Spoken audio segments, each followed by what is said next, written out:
ভিতরে আসবো ম্যাম? জি, আসতে পারেন। Thank you. বসতে পারি আমি? সামনে থাকা মানুষটা চেয়ারের অন্যদিকে ঘুরে থাকা অবস্থায় বলে ওঠে। হুম। কথাটা শুনে ছেলেটা চেয়ারে বসে পড়ে, কিন্তু বসতে যেন তার চোখ আটকে যায়। তখনই সামনে থাকা মানুষটা আর কেউ নাই, তার চির চেনা প্রাক্তন। মেয়েটা দেখতে অসম্ভব মায়াবী। গায়ের রং হালকা শ্যামলা বর্ণের হলেও অসাধারণ মায়াবী। ফেস হাইট কমজোর 5 ফুট 4 ইঞ্চি থেকে 5 ইঞ্চি হবে বই কি। তখনই বলে ওঠে সামনে থাকা মেয়েটা। তুই এখানে কি করিস? না মানে আসলে হয়েছে কি, ব্যাপারটা তেমন কিছু না। আসল ব্যাপারটা হলো, মারো মুছে মারো। তখন না ফুটানি মারতি, আমি এই হব ওই হব কত কি সব বলতি, মনে নাই? আজকে সেই তুই একটা সাধারণ চাকরির জন্য আমার অফিসে। তখন সামনে থাকা ছেলেটা উঠে গিয়ে মেয়েটার হাত জড়িয়ে ধরে আর বলতে থাকে, দেখো তোমার সাথে যা হয়েছে, আমার আগের বিষয় নিয়ে কিছু মনে কইরো না। আমার একটা চাকরির খুব দরকার, খুব দরকার। কম করে হলেও 15টা ইন্টারভিউ দিছি, কিন্তু সব জায়গায় আমি ব্যর্থ। তাই বাধ্য হয়ে কোম্পানিতে। থাক, আর বলতে হবে না। আসলে দুঃখের সাথে বলতে হচ্ছে, আমরা তো অ্যাকাউন্টিং ম্যানেজার পোস্টে অলরেডি একজনকে নিয়ে নিচ্ছি, এখন আর কাউকে নিতে পারবো না। প্রিয়াঙ্কার বাচ্চা যত রাগ সব আমার উপরে। তুই দেখা সমস্যা না, কিন্তু আমার চাকরিটা খুবই দরকার। প্লিজ মনটা নরম করো। বাসায় আমার অসুস্থ মা, চাকরিটা খুবই দরকার, প্লিজ। এই ছেলে, তোর তো কথাবার্তা ঠিক নেই। বসের সাথে কিভাবে কথাবার্তা বলতে হয় জানিস না? আসছে চাকরি নিতে, একবার তুই করে বলিস, একবার তুমি করে বলিস, আমি তোর তুই লাগি। কথাটা বলে প্রিয়াঙ্কা আমাকে একটা থাপ্পড় মেরে দেয়। থাপ্পড়টা কি, আমি গালে হাত দিয়ে ভ্যাপাচেকা হয়ে দাঁড়িয়ে আছি ওর দিকে, আর মনের মধ্যে অটোমেটিক গান বাজতে থাকবে। ছলো ছলো নয়নে হাসি মাখা চলনে। ধরো এটাও তো মনে নাই, আমার দ্বারা একটা গানও হবে না। এভাবে অবাক হওয়ার কিছু নেই, তবে একটা জব দেওয়া যায় কিন্তু। কোনো কিন্তু না, যেটা হবে সেটাই আমি করব। আমার কোম্পানিতে পিওন পোস্টে একটা লোক লাগবে, কিন্তু সেখানে যোগ্য লোক দরকার, যাতে কথাবার্তা শুনে, যা অর্ডার করা হয় ভালোভাবে পালন করে। আমি করব। আপনাকে তো এই জব দেওয়া সম্ভব না, আপনার কথাবার্তাই ঠিক নাই। আপনার পরিবার আপনার শিক্ষা দেয় নাই, অফিসে বসের সাথে কিভাবে কথা বলতে হয় জানেন না। এটা আমার প্রথম চাকরি তো, এর আগে ওইভাবে আর কোথাও করা হয়নি। দেখেন, চাকরির একটা শর্ত থাকে, যেটাকে বলে গাইডলাইন রুলস। আপনার বেতন হবে 10,500 টাকা। ডিউটি সকাল 8টা থেকে সন্ধ্যা 6টা। কোনো মিস দেওয়া চলবে না। একদিন বাদ দিলে আপনার বেতন থেকে টাকা কাটা হবে। জি আমি রাজি। সিগনেচার করেন এই জায়গায়। শাওন কাগজটা হাতে নিয়ে পড়তে থাকে। সে দেখে ওখানে 5 বছরের এগ্রিমেন্টের চুক্তি। ওখানে 5টা রুলস লিখে দেওয়া আছে। 1, কোনো কারণে কোনো অবস্থায় সে এই কোম্পানি থেকে যেতে পারবে না 5 বছর পুরনো হওয়ার আগে। 2, সে যদি কোনো কারণে কোম্পানি থেকে যায়, জব ছেড়ে তার বিরুদ্ধে আইনগত ব্যবস্থা নিতে পারবে। 3, সে চলে গেলে নিজের ইচ্ছায় এটা বদলতে 10 বছরের জেল খাটতে হবে। 4, কোনো অবস্থাতেই তার বেতন বাড়বে না এবং অফিস মিস দিলে বেতন কাটতে থাকবে। 5, কোম্পানির ম্যাম যা বলবে সেটা যে বা যেখানেই হোক, কোম্পানির বাইরে বা ভেতরে, সে মানতে বাধ্য থাকবে। আজব ব্যাপার, এটা আবার কেমন নিয়ম? এইসব আবার কোনো নিয়ম হলো নাকি? আমাদের কোম্পানির এটাই নিয়ম, কাজ করলে করেন, না করলে ফুটেন। জি আমি রাজি। এরপর আমি সিগনেচারটা করে দিলাম। আগামীকাল থেকে আপনার জয়েনিং, এখন গো। ম্যাম একটা কথা বলতাম। না মানে, আজব ব্যাপার, বেয়াদবের মতো এত হেয়ালি না করে বলতে পারছেন না? না মানে আমি কিছু টাকা অ্যাডভান্স করতেন, আমার খুব উপকার হতো। আর আমি তো এগ্রিমেন্ট লেটারে সিগনেচার করে দিলাম, চাইলেও তো এখান থেকে যেতে পারবো না। দয়া করে যদি। কথাটা শুনে প্রিয়াঙ্কার মনটা নরম হলো। এই যে এখানে 5,000 টাকা আছে, বাকিটা মাস শেষে। টাকাটা নিয়ে শাওন প্রিয়াঙ্কার হাত চেপে ধরে তারপর একটা চুমু দিয়ে বলতে থাকে, থ্যাংক ইউ সোনা পাখিটা। বেয়াদব কোথাকার, এক্ষুনি তোকে আমি অফিস থেকে বের করে দিব। তুমি যে চাইলে আমাকে আর বের করতে পারবে না। কথাটা বলে শাওন প্রিয়াঙ্কার দিকে একটা চোখ মারে, তারপর সে ওখান থেকে চলে যায়। আর এইদিকে আরে ভাই রে ভাই, আমি ভাবতাম ওরে আমি আমার জালে ফাঁসাবো, এখন তো দেখছি কাহিনীটা উল্টো হয়ে গেল। বজ্জাত পোলা আমারে 3 বছর জ্বালাইছে, এখন আমি আবার পাকনামো করে নিজের ঘাড়ে নিজেই বিপদ ডেকে আনলাম। হায় রে, তবে ও আমাকে চেনে না। ওরে আমি এমন খাটাবো যতটা পরিমাণ মানুষ একটা কুত্তারাও খাটায় না। এভাবে প্রিয়াঙ্কা নিজে নিজে ভাবতে থাকে। অন্যদিকে শাওন ওখান থেকে বের হয়, মানে অফিস থেকে, সোজা ফার্মেসিতে চলে যায়। গিয়ে কিছু ঔষধ কেনে, তারপর বাসার উদ্দেশ্যে রওনা দেয়। এই ব্যস্ত নগরীতে গরমে যেখানে এক পা হাঁটা কষ্টকর, সেখানে শাওন পা দিয়ে হাঁটতে থাকে শুধুমাত্র কিছু টাকা ভাড়া বাঁচানোর জন্য। জীবনে প্রতিটা মানুষের জীবনে এমন কিছু সময় আসে যে তারা খুব করে 5 টাকার মর্ম বুঝে যায়। 10 টাকা তো দূরের কথা, এই 10 টাকা 5 টাকা বাঁচানোর জন্য তারা 5 মিনিট 10 মিনিট কেন 15 মিনিটও হাঁটতে দ্বিধাবোধ করে না। এটাই বাস্তবতা। আর এই শিক্ষাগুলো সারা জীবন থেকে যায়, মানুষ চাইলেও ভুলে যাইতে পারে না। কি রে বাবা, আসছিস তুই? হ্যাঁ আম্মু। আব্বু কই? এই তো শুয়ে আছে। বাবা, তোমাদের আর টেনশন করতে হবে না, আমি একটা চাকরি পেয়েছি। বেতন শুরুতে একটু কম হলেও আমরা দিব্যি খুব ভালোভাবে থাকতে পারবো। আলহামদুলিল্লাহ, তাই যেন হয়। আমি জানি তোমাদের এখানে থাকতে অনেক কষ্ট হচ্ছে, আমি বা কি করব বলো? আমারও তো হাত পা বাঁধা, আমারও তো ইচ্ছে করে তোমাদেরকে আগের মতো ওই জায়গায় ওই পরিবেশে নিয়ে রাখতে, কিন্তু তা কি আর সম্ভব? কিছুদিন কষ্ট করো, দেখো তোমরা একদিন আমাদের সব কষ্ট দূর হয়ে যাবে। আর তোমার ছেলেটা এখন চাকরি করে, একটা জব করে, দেখিও আমাদেরও দিন ঘুরবে। আরে না বাবা, আমাদের কষ্ট হবে কেন? দেখ আমরা কত ভালো আছি। এই কি আসার সময় এত বাজার করলি? এত খাবার আমরা কি 3 জনে খেতে পারবো? মায়ের কষ্ট লুকানো দেখে শাওন আর নিজেকে আটকে রাখতে পারে না। সে মাকে ধরে কান্না করতে থাকে আর মনে মনে ভাবতে থাকে যে মা একটা সময় এত এত বাজার, এত এত খাবার ফ্রিজের এক কোণায় ফেলে রাখতো, সে আজকে ছোট্ট এক ব্যাগ বাজার দেখে এমন করে। আরে পাগল ছেলে, এমন করিস কেন? এভাবে কেউ কান্না করে? আমরা এখানে 1000 গুণ ভালো আছি ওই বড় বড় দালান থেকে। না আছে কোনো টেনশন, না আছে কোনো চিন্তা ভাবনা। এখানে আছে কত ছোট ছোট বাচ্চা। বস্তির আশেপাশে মানুষগুলো, পাশে বাসার, এরা অনেক ভালো। সবার মধ্যে কোনো অহংকার নেই। আমাদের এখানে এসে গল্প করে, আড্ডা করে, মন খুলে তাদের সাথে কথাবার্তা বলি, কোনো টেনশন নেই। আর সব সময় নিশ্চিন্তে আল্লাহর ইবাদত করতে পারি। এর জন্য আল্লাহ বলেন, যার যত আছে তার তত বেশি টেনশন। তোমার জন্য যতটুকু আছে যা তা নিয়ে তুমি সন্তুষ্ট থাকো। নিশ্চয়ই তোমাকে পরীক্ষা করা হবে। আমাদের পরীক্ষা চলছে বাবা, হাসি মুখে থাকবি, কোনো বিষয়ে মন খারাপ করবি না। তারপরেও বাবা, ও তো আমার নিজের বোন ছিল, তোমার নিজের মেয়ে। আম্মু তোমারই তো মেয়ে, ছোট থেকে এত কষ্ট করে বড় করলে, আমাদের সাথে এমন কিভাবে করতে পারলো বলো? কিভাবে পারলো এমন করতে? কারো জিনিস কেউ নিয়ে জীবনে কোনো দিন সুখী হতে পারেনি রে।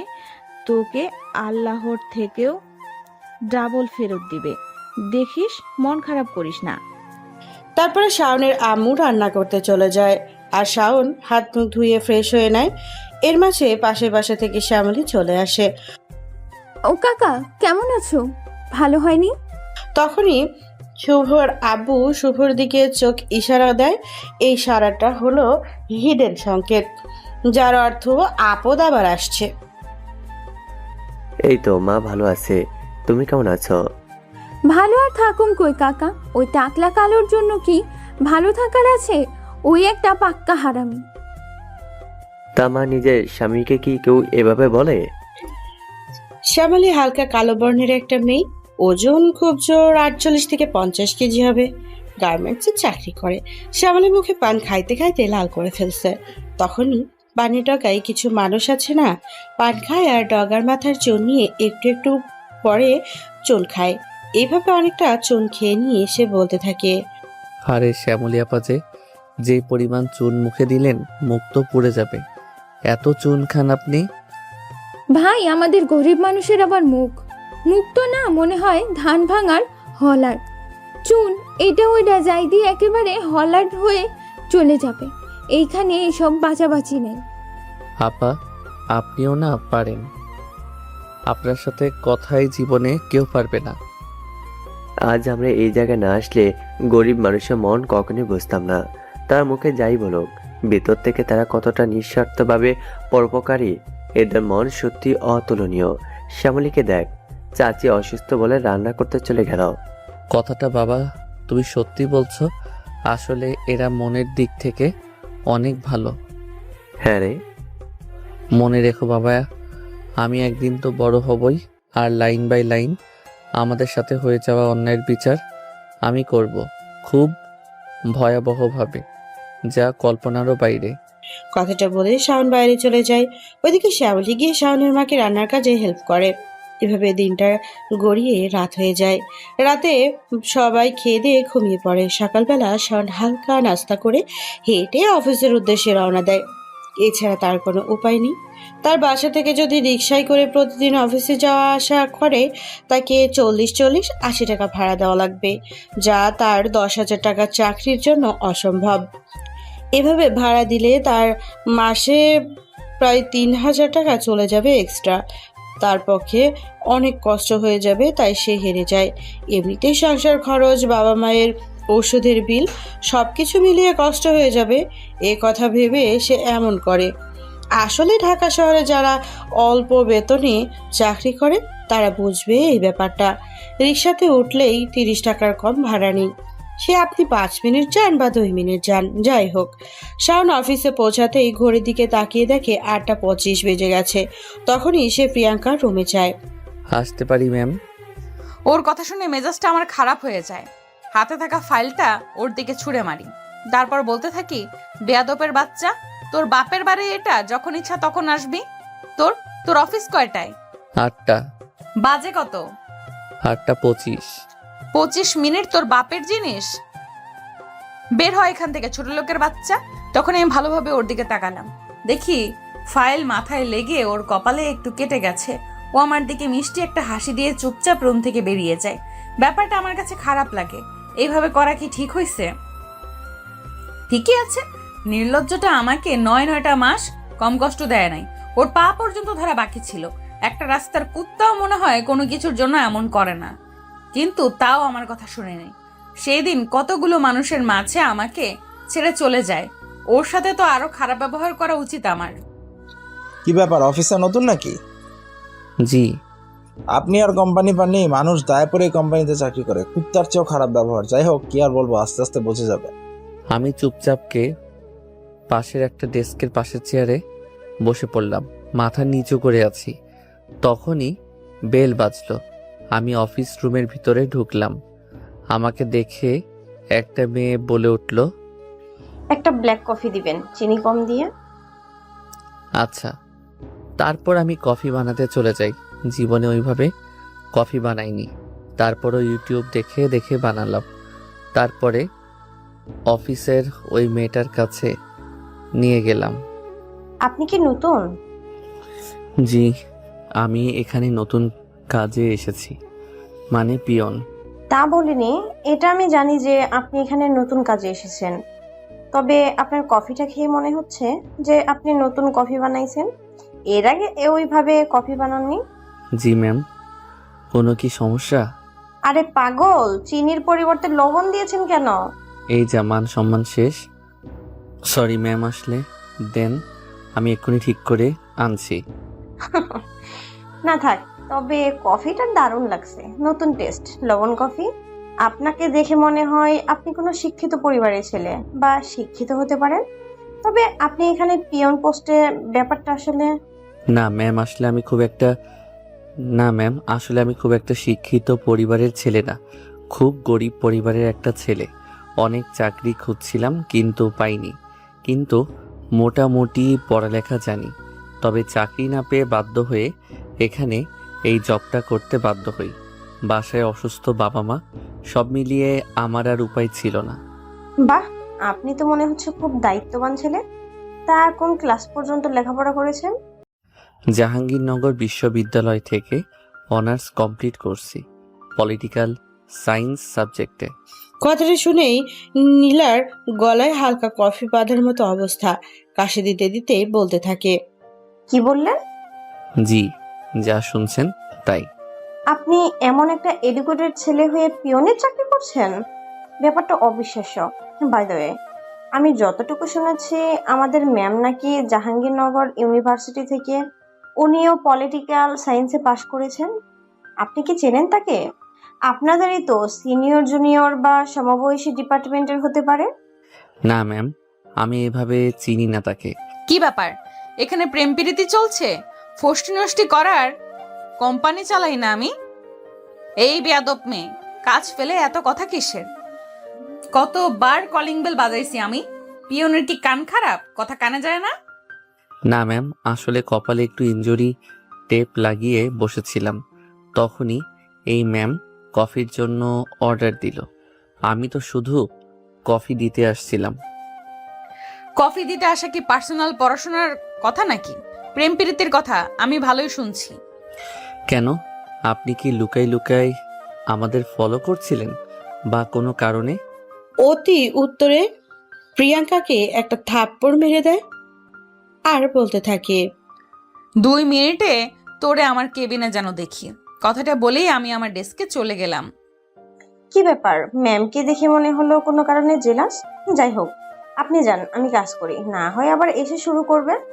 আমি চুপচাপ প্রিয়াঙ্কার কেবিনে ঢুকিয়ে আল্লাহ জানে মেয়েটা যে পরিমাণ রাগী, কি করবে ভয়ে ভয়ে ঢুকলাম। তুই তুই এখানে আয়। আমি ওখানে গেলাম। না, তুই ওখানে বস। শাওন ওখানে গেল। ওখানে না, বাম সাইডে আয়। বাম সাইডে হাতের কাছে আসতে একটা থাপ্পড় মারলাম। তারপর ওরে বললাম, তুই ওখানে গিয়ে বস।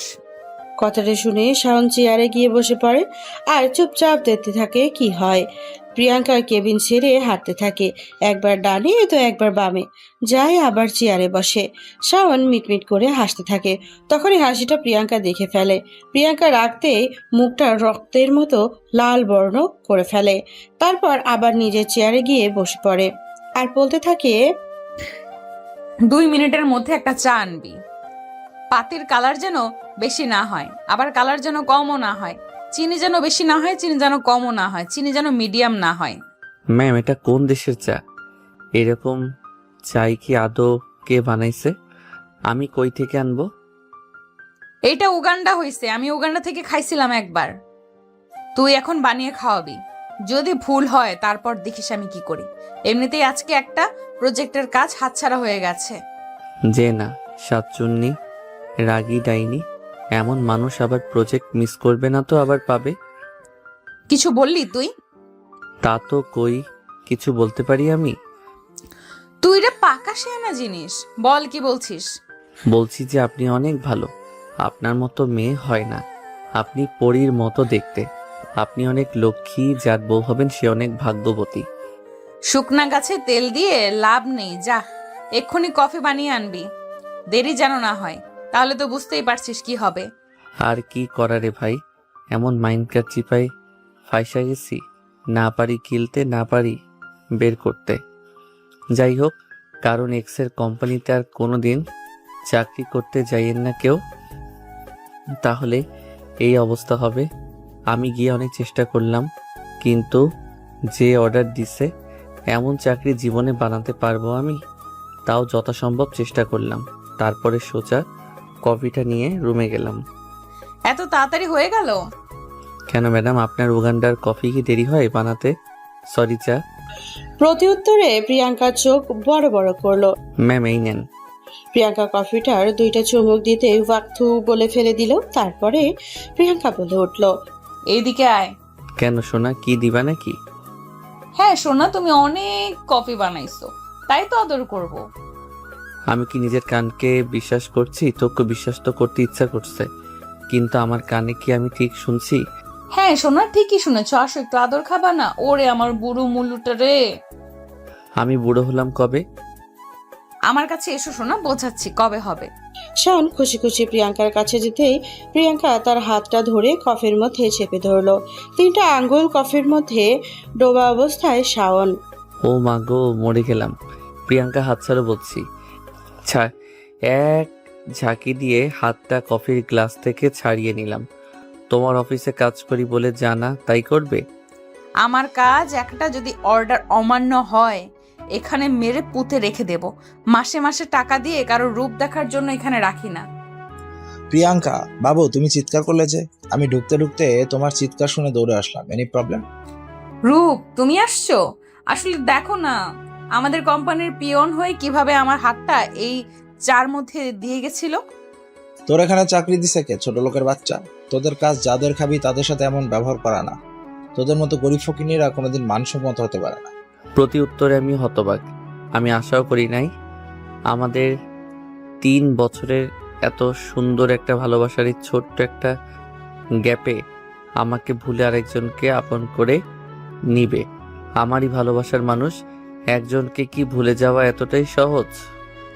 এটাই তো সেই মানুষ যার একদিন সকালে কল দিয়ে ঘুম থেকে না তুললে সারাটা দিন কান্না করত, যারে প্রতিদিন একটাবার হলেও ক্যাম্পাসে আমাকে খাইয়ে দাইয়ে দেওয়া লাগতো।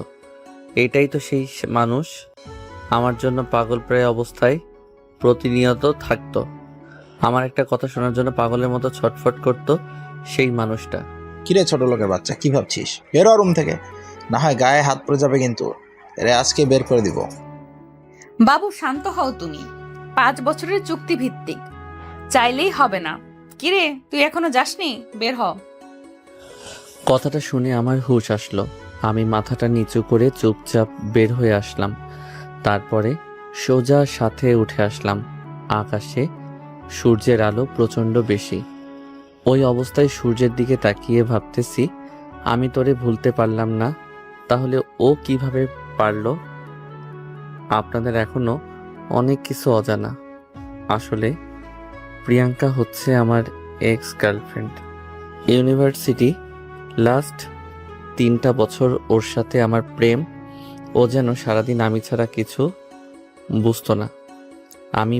আমি বলতে পাগল প্রায়, কিন্তু কোনো একটা অজানা কারণে আমি ওকে ছেড়ে আসতে বাধ্য হই। কেন হই ও জানে না, কিন্তু ছেড়ে আসা ছাড়া আমার কোনো উপায় ছিল না।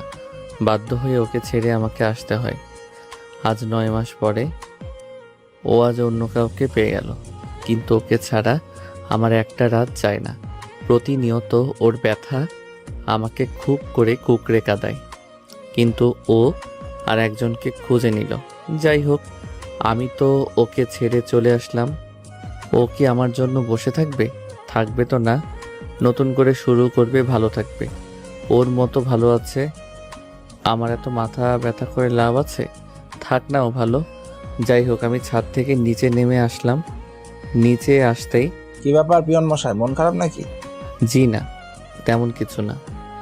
তোমাকে দেখে মনে হয় আমার বয়সী, তাই স্যার না বলে ভাই ডাকতে পারো, সমস্যা নেই। না ধন্যবাদ, ঠিক আছে। ম্যাম তো সবাইকে স্যার বলে, ম্যাম বলে ডাকার অর্ডার করে দিছে।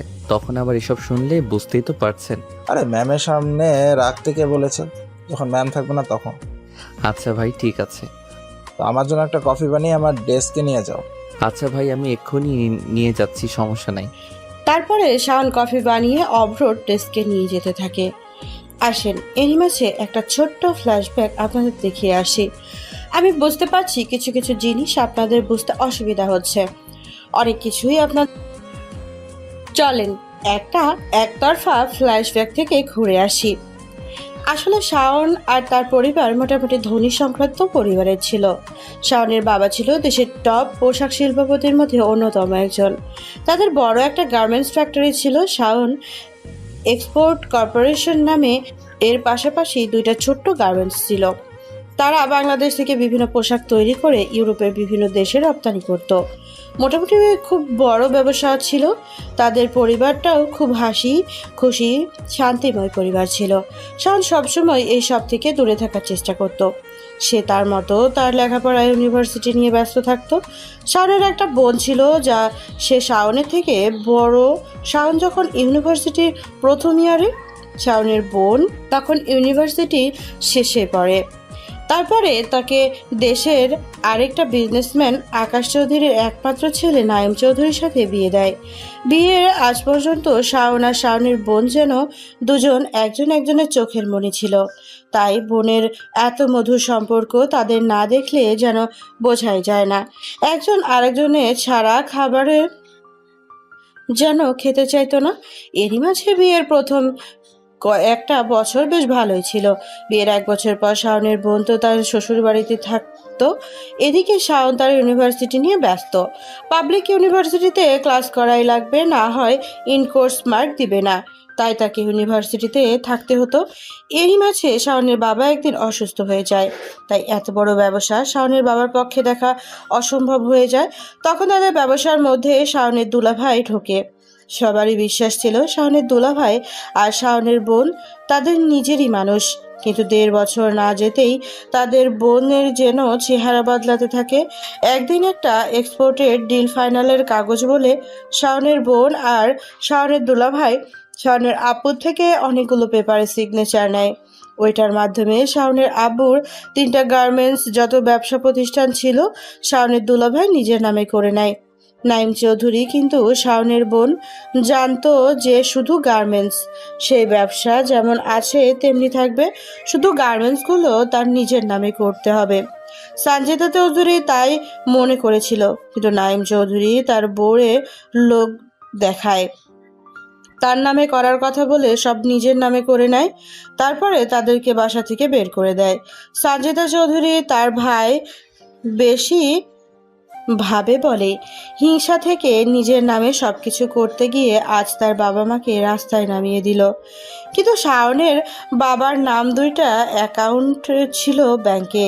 শাওনের বাবা মনে করেছিল সব হারালো তার টাকা দিয়ে সব আবারও ঘুরে দাঁড়াবে, কেননা ওই সময় তার ব্যাংকে 200 কোটি টাকার ওপরে ছিল। কিন্তু সে ভালোভাবে গিয়ে ব্যাংকে খোঁজখবর নিয়ে দেখে ওই টাকাটাও তারা বুদ্ধি করে তার অ্যাকাউন্ট থেকে সরিয়ে নিয়েছে। তারা আর উপায় না পেয়ে শাওনকে নিয়ে চলে আসে। কষ্টে দুঃখে ক্ষোভে যেখানেই যায় মানুষ বলে নিজের মেয়ে তাদের সাথে এমন করলো। তাই তারা একটা নিরিবিলি স্থানে, যেখানে কেউ তাদের চেনে না, একটা জায়গায় চলে আসে। কারণ তখন সবেমাত্র ইউনিভার্সিটি শেষ করবে এমন অবস্থা। সে ফাইনাল এক্সাম দিয়ে যখন রেজাল্টের জন্য অপেক্ষা করছে তখন ঘটে এমন অবস্থা। রেজাল্টের পেয়ে অনেকগুলো জায়গায় চাকরির জন্য ট্রাই করছে, কিন্তু কোথাও সম্মতির লক্ষণ পায়নি। এটা বাংলাদেশ। আপনার যতই ভালো রেজাল্ট থাকুক না কেন, যতই ভালো থাকুক না কেন, আপনার ভালো রেফারেন্স না থাকলে আপনার জব হবে না, ঘুষ দেওয়ার মতো টাকা লাগবে না, হয় ভালো চাকরি পাবেন না। এমন তো বিসিএস এর প্রশ্নতেও টাকা দিয়ে কিনতে পাওয়া যায়। এটাই বাংলাদেশ। উপায়ান্তর না পেয়ে লাস্টে একটা কোম্পানিতে অ্যাকাউন্টিং ম্যানেজার পোস্টে চাকরির জন্য যায়, কিন্তু তার অবস্থা এতটাই করুণ ছিল, প্রচুর পরিমাণে টাকার দরকার ছিল। তাই সে পিয়নের চাকরি করতেও রাজি হয়ে যায়। বাকিটা তো আপনারা জানেনই। যখন শাওনের জীবনে এইভাবে ঝড় বয়ে যাচ্ছে, তাই সে বাধ্য হয়ে তার ভালোবাসার মানুষটাকে ছাড়তে বাধ্য হয়, কেননা তার অনিশ্চিত জীবনে সে এখন আর কাউকে জড়াতে পারবে না। অনেক ভেবেচিন্তে দেখে তার জীবনে আসলে প্রিয়াঙ্কার অনেক কষ্ট হবে, সে মানিয়ে নিতে পারবে না। তারপর সে প্রিয়াঙ্কাকে নিজের বিষয়ে ভুল বুঝিয়ে ছেড়ে চলে আসে। এক বুক ভরা কষ্ট নিয়ে ফ্ল্যাশব্যাক শেষ। যাই হোক, আশা করি ছোট্ট একতরফা ফ্ল্যাশব্যাকে আপনারা অনেক কিছুই বুঝতে পারলেন। তো চলুন প্রজেক্ট শুরু করা যাক। ভাই আপনার কফি। এই তো এখানে রাখো। আমি কফিটা দিয়ে চলে আসলাম, তখনই আবার বেল। একে একে আরো 9 জনকে নাস্তা কফি দিলাম। সারাটা দিন 200-300 মানুষকে এভাবে কফি দিতে দিতে আমার চলে যায়। 3টা তালা বিল্ডিং, একবার উপরে একবার মাঝে একবার নিচে, দৌড়াতে দৌড়াতে আমার জীবনটা শেষ প্রায়। এর উপরে প্রিয়াঙ্কার অত্যাচার তো আছে। জীবনে এমন পরিস্থিতি আমার জীবনে আসবে তা অকল্পনীয় ছিল। আজ বাস্তবতা আমাকে এমন জায়গায় দাঁড় করিয়েছে, আজ খুব করে চিৎকার করে কাঁদতে ইচ্ছা করে, কিন্তু পারি না। না পারি কাঁদতে, না পারি সহ্য করে থাকতে। এটাই হয়তো আমাদের ছেলেদের জীবন। আসতে এত দেরি হলো যে? একটা কফি আনেন, আবার চিনির জায়গায় লবণ দিন না। না না ম্যাডাম, এতদিনে শিখে গেছি, আর ওরকম ভুল হবে না। তবে আপনার ফেস কাটিংটা কেমন যেন চেনা চেনা লাগছে, মনে হয় যে এর আগেও টিভিতে মনে হয় দেখেছি, কি একটা শিল্প টাইপের অনুষ্ঠানে। না না ম্যাডাম, ওইটা আপনার মনের ভুল। এমন হবে কেন? আমার মতো গরিব মানুষ আবার থাকবে টিভিতে? বাবা এত বিলাসিতা। তবে আপনি কিন্তু অনেক হ্যান্ডসাম আছেন। ম্যাডাম এইভাবে বলবেন না, লজ্জা লাগে। আপনার আবার লজ্জা আছে? আমি শুনেছি মানুষের লজ্জা থাকে। আমি কি অন্য কিছু যে আমার লজ্জা থাকবে না? ম্যাডাম, একটা পিয়নের সাথে এত কথা বললে আপনার মান সম্মান যাবে। তার উপরে প্রিয়াঙ্কা ম্যাডাম দেখলে তো রেগে আগুন জ্বলে যাবে। বুঝি না শাকচুনির এত সমস্যা কেন, নিজে তো সারাক্ষণ। যাই হোক, যান আপনি কফিটা নিয়ে আসেন। তারপরে শাওন গিয়ে কফি নিয়ে এসে নীলাকে দেয়। এভাবে দেখতে দেখতে বেশ 2-3 মাস চলে যায়। প্রথমের তুলনায় শাওনের উপরে যারা তখন অত্যাচার বেশি করছে প্রিয়াঙ্কা, এখন উঠতে বসতে শাওনকে অপমান করে। প্রথম প্রথম মুচকি হাসি দিয়ে প্রতিরোধ করার চেষ্টা করলেও এখন যেন তার এটা অভ্যাস হয়ে গেছে। কেননা সে বুঝে গেছে তাকে শাস্তি দেওয়ার জন্য এভাবে 5 বছরের জন্য ফাঁসিয়ে দিয়েছে।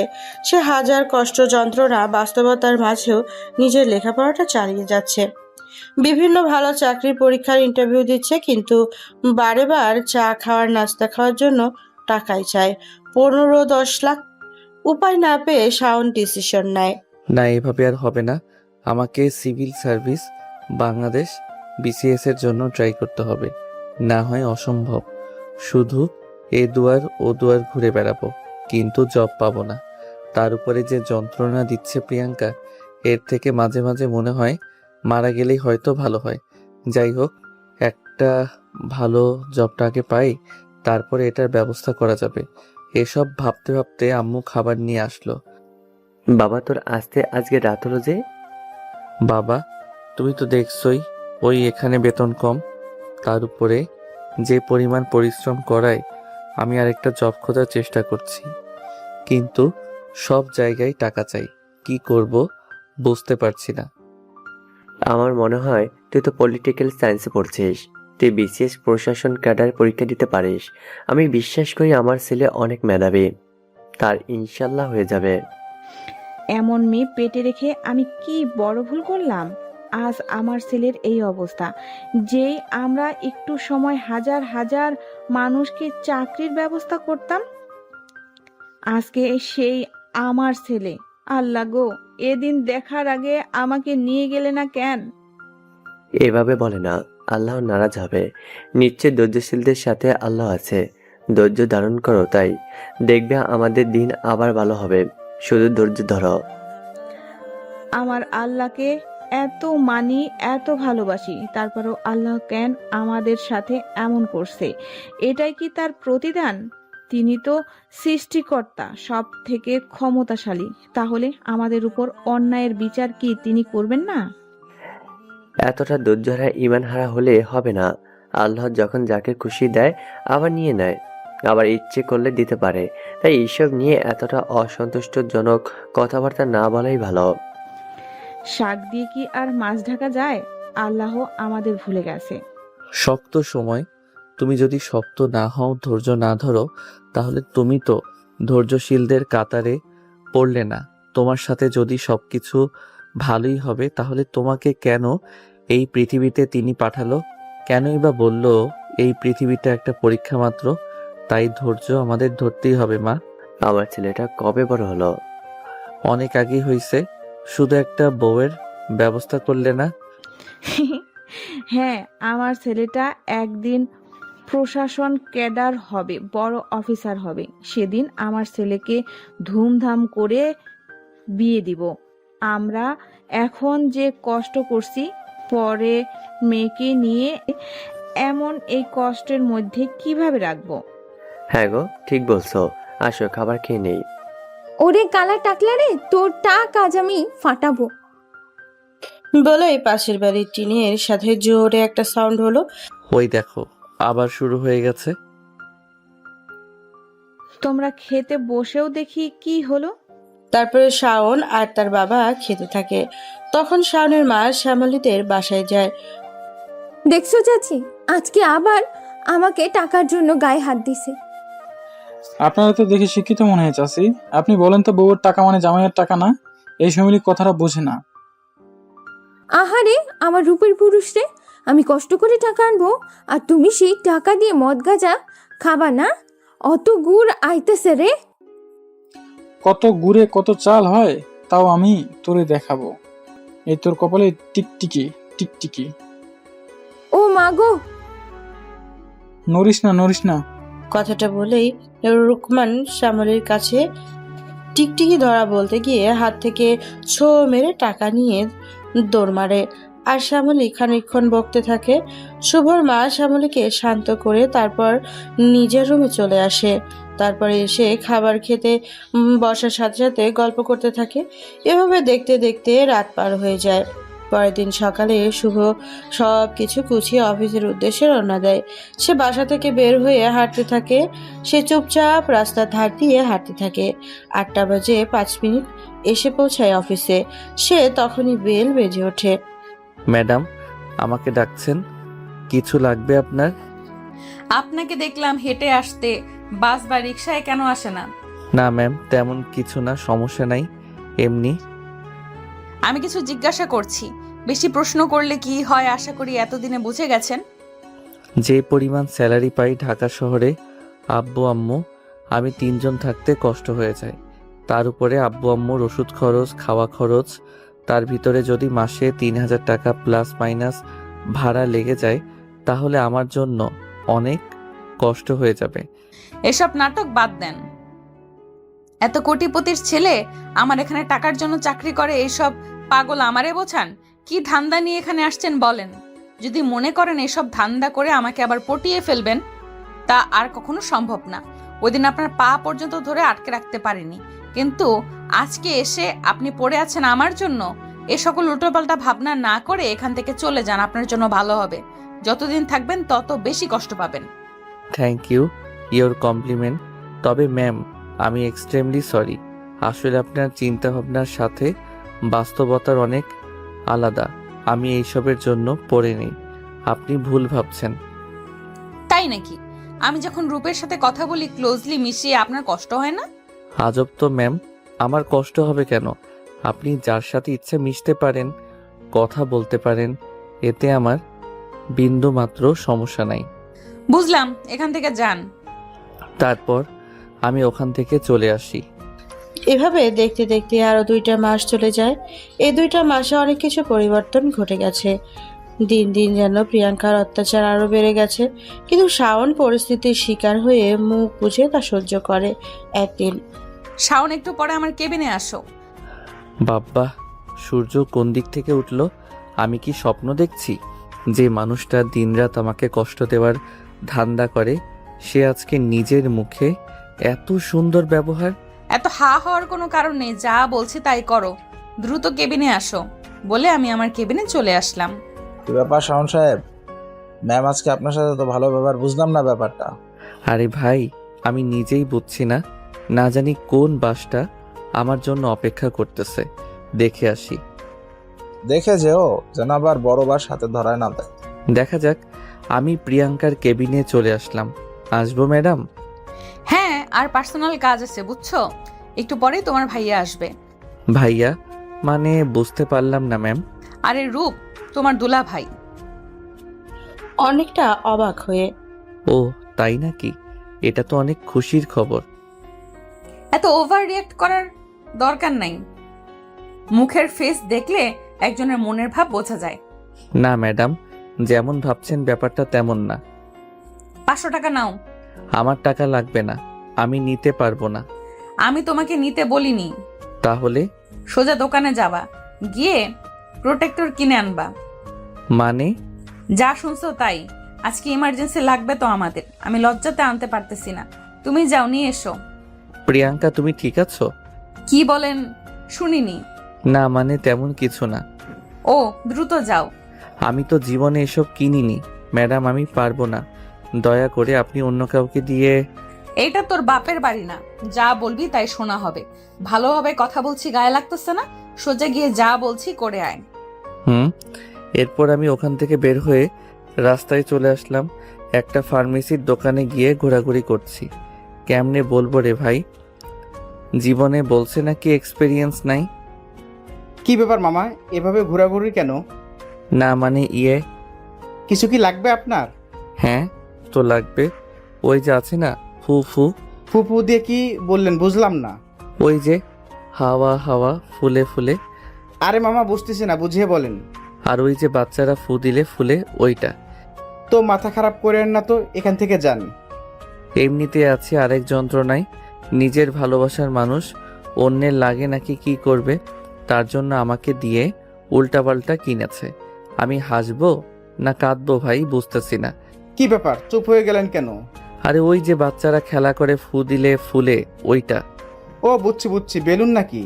মামা আপনি পাক্কা শেয়ানা, নতুন নাকি? চুপ, এত কথা কি বলতে বলছে আপনাকে? যা বললাম তাই করেন। কপিস লাগবে, কি ফ্লেভার? এই মরছি আরেক চারায়। এখন কি বলি? উল্টাপাল্টা নিয়ে গেলে যদি রাগ করে। কি মামা চুপ কেন? মামা 2টা লাভ বেলুন দেন, আর 2টা এমনিতেই নীল কালার দেন। এই নিন, 30 টাকা দিলেই হবে। কি মনে করছিস প্রিয়াঙ্কার বাচ্চা? আমিও কম শেয়ানা না, দেখ কি করি। তারপর আমি বেলুন নেই, সোজা অফিসে চলে আসি। দেখ আমাকে কষ্ট দিছিলি না, তোরে এমন জ্বালানো জ্বালাবো, এমন কষ্ট দেওয়া দেব, মাগার কোনো দিন চোখ ফেরাইতে পারবি না। নর্মাল ডোজে কাজ হচ্ছে না, আলট্রা প্রো ম্যাক্স দিতে হবে। এসব মনে মনে আমি ভাবছি, তখনই আমার টেবিলের উপরে থাবা দিয়ে শাওন বলে উঠল, এই যে আপনার প্রোটেক্টর, কোথায় সাজাতে হবে বলেন, আমি ফুলে বেঁধে দিচ্ছি। আমি অনেক সুন্দর সাজাতে পারি। ওই পিয়নের বাচ্চা, তোর এত বড় সাহস! তোরে আমি আনতে বলছি? তোরে আমি কি আনতে বলছি আর তুই কি আনছিস? ম্যাম আমি যা বুঝি তাই আনছি। কথাটা শুনে প্রিয়াঙ্কা তার চেয়ার থেকে উঠে শাওনের শার্টের 2 কলার ধরে বলতে থাকে, অনেক সে আনা না, ভাঙবি তবু মচকাবি না। ম্যাম এইভাবে করলে পিছন থেকে কেউ এসে পড়লে ভাববে যে আপনি আমাকে চুম্মা দিচ্ছেন। যে মানুষ বলা বলি করবে ম্যাডাম একটা পিয়নকে ধইরা চুম্মা দেই, আপনার মান সম্মান চাঙ্গে উঠে যাবে। তখন আমি ওর কলারটা ছেড়ে দিলাম। তোরে তো আমি দেখে নিব শাওনের বাচ্চা। কেন? সোনা পাখিটার কাছ থেকে কি দেখো না তুমি? একটু কাছে আসবো, দাও দাও, এই জায়গায় একটা চুমু দাও। তোর বাবা মা তোকে কিসের হাড় দিয়ে তৈরি করছে রে? এত অপমান করে কষ্ট দিয়ে তাও তোর গায়ে লাগে না? আমি নিজেকে নির্লজ্জ ট্যাগ দিয়েছি। এখন থেকে আমি নিজে নির্লজ্জ গান গাইতে থাকি। আই মিন মনে মনে। চলো সোনা পাখি একসাথে গান গাই। আমার ঘুম ভাঙাইয়া গেল রে প্রিয়াঙ্কা ময়না রে। সব কাহিনী শুনে প্রিয়াঙ্কার মনে মনে ভাবতে থাকে, কি ব্যাপার, পোলাই কি সব বুঝে ফেললো নাকি? কি সোনা পাখি অবাক হলে?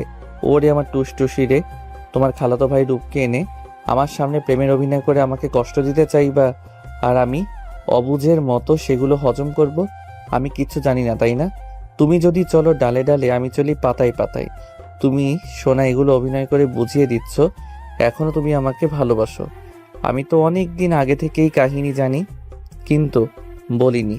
তোমাদের এইসব কাহিনী দেখে ভালোই মজা লাগতো হয়। ওরে হিটলার রে! প্রিয়াঙ্কার কথাটা বলে ডান হাতের আঙ্গুলটা উঁচু করে ধরতে বলতে থাকে, মনে রাখিস, তুই যদি পাতায় পাতায় চলতে পারিস তাহলে আমি বাতাসে বাতাসে চলবো। তখনই শাওনের হুশ করে প্রিয়াঙ্কার আঙ্গুলে একটা চুমু দিয়ে দেয়। ওরে বাবারে, মরে গেলাম। 440 ভোল্ট। এখন কি হলো? এটা কি হলো? এটা চুমা চুমা খেলা হলো। তুমি বুঝতেছো না বাবু? শাওনের বাচ্চা বলে ওর নাকের উপরে একটা বক্সিং মেরে দিলাম। ওরে বাবারে, আমার নাকটা গেল রে। এক ডাইনি আমার নাকের উপরে ঘুষি মারছে। দেখ এখন কেমন লাগে। কেমন লাগে দেখাচ্ছি তারা। বলে আমি চুল ধরলাম। জোর হলো না, আরো জোরে হেইও। চুল ছাড়, চুল ছাড়, থুকু ছাড়, ব্যথা লাগে রে ওরে। তখনই দেখি ওর হাতটা আমার সামনে, 2 হাত দিয়ে আমার চুল ধরে আছে। ওর এক হাত ধরে দিলাম কামড়। ওরে কালা কুত্তারে, ব্যথা লাগে। দেখ এখন কেমন লাগে। এরা এদিকে মারামারি করতেছে, এরই মাঝে রুমের মধ্যে জোরে সাউন্ড শুনে পাশের কেবিন থেকে নীলা উঠে আসে কি হয়েছে দেখার জন্য। ম্যাম, কিসের সাউন্ড হলো? এই সরি আস্তাগফিরুল্লাহ। কথাটা শুনে প্রিয়াঙ্কা আর শুভ দুজনকে ছেড়ে দেয় আর বলতে থাকে, কি হচ্ছে কি এখানে? সার্কাস চলতেছে? কারো রুমে আসতে গেলে নক করে আসতে লাগে, জানিস না? আর এই তোর কত বড় সাহস আমার চুল ধরছিস? বলে ঠাস ঠাস করে 2টা থাপ্পড় মেরে দিলাম। নীলা, পুলিশকে কল দাও। আসলে আমি ম্যাম বুঝতে পারিনি, হইচই শুনে আমি দৌড়ে আসি। দয়া করে ম্যাম, পুলিশকে কল দিবেন না। ঘটনাটা অ্যাক্সিডেন্টলি হয়েছে। আমি আসলে চাইনি এমন কিছু হবে, কিন্তু হয়ে গেছে। প্লিজ, এই মুহূর্তে আমার একটা কিছু হলে আমার পরিবারকে। বেয়াদপের বাচ্চা, মিথ্যা নাটক সাজানো বন্ধ করবি? তোরে 2 দিন সময় দিলাম, এখান থেকে চলে যাবি। তোর মতো মিথ্যাবাদী, নির্লজ্জ, বেহায়া কুত্তা, লুচি, ইন্দুর, বিচি ঝালের বুটি, তেঁতুলের চাটনি, সরি বেহায়া ছেলে আমি আর জীবনও 2টা দেখিনি। এই মেয়ে, তুই হাসলি কেন? ম্যাম, এমন ডায়াবেটিস মার্কা বকা আমি জীবনেও শুনি নাই, মজা ছিল। একটা থাপ্পড় মারবো বেয়াদব, এখান থেকে যা। তারপর নীলাম মিটমিট করা হাসতে হাসতে নিজের কেবিনে চলে যায়। তখনই প্রিয়াঙ্কা বলে ওঠে, দেখো শাওন, শুধু শুধু এখানে থেকে আমার মেজাজ খারাপ করবা না তুমি। অনেক কষ্ট দিয়ে চেষ্টা করলাম, তোমাকে এখান থেকে আমি বের করতে পারলাম না। দয়া করে তুমি এখান থেকে চলে যাও। আমি এগ্রিমেন্টের লেটারটা নষ্ট করে দিচ্ছি, দাবি রাখবো না। এখন এত বড় একটা কাহিনী হলো, কালকে অফিসের সবাই জানবে। এখন আমাদের নিয়ে হাসাহাসি করবে, বলবে শেষমেশ ম্যামের একটা পিয়নের সাথে। দেখো প্রিয়াঙ্কা, তুমি ভালোই জানো আমার সিচুয়েশন থাকলে আমি অনেক আগেই চলে যেতাম, কিন্তু আমার কিছু করার নেই। আমার হাত পা ব্যথা। আজও কি মিথ্যা কথা বলা শুরু করলে? ওই দিন যেভাবে মিথ্যা বলে আমাকে ছেড়ে দিলে। দেখো, আমি কোনো এক্সপ্লেইন করতে চাই না। আমি শুধু চাই আমাকে শান্তি মতো এখানে কাজ করতে দাও। চিন্তা করো না, খুব দ্রুত আমি এখান থেকে চলে যাব। কিন্তু এখন আমার এখান থেকে যাওয়ার পরিবেশ নেই। এখন এখান থেকে যাও। ঠিক আছে মিথ্যাবতী। এই কে মিথ্যাবাদী? তুই মিথ্যাবাদী, তোর 14 গোষ্ঠী মিথ্যাবাদী, তোর খালু মিথ্যাবাদী। বেয়াদব, যা এখান থেকে যা। না মানে মুখ ফসকে। তোর মুখে আমি নেংটি ইঁদুর ঢুকায় দিব। মানুষটা বড় হলো, এখনো সেই তেজ কমলো না। আমি এমনই, সর এখান থেকে। তারপর আমি বাইরে চলে আসি। বাইরে আসতেই, কি ব্যাপার শাওন সাহেব, ডাল মে কুছ কালা হে? ম্যাডাম ওই রকম কিছু না, আসলে অ্যাক্সিডেন্টলি। বুঝি এক্সিডেন্টলি। আর যাই হোক, অফিসে ম্যাডামের চুল ধরা যায় না। ম্যাডাম আপনার কি হয়? না মানে ইউনিভার্সিটি ফ্রেন্ড। আমার তো প্রথমে সন্দেহ হয়েছিল, কিন্তু কি আর করার। তবে অবাক করার ব্যাপার, আপনাকে ভালো পোস্টে জব না দিয়ে এই পোস্টে ম্যাডাম চাইলেই তো একটা ভালো পোস্টে এর ব্যবস্থা করে দিতে পারে। আপনি বুঝবেন না, সে এক বড় কাহিনী।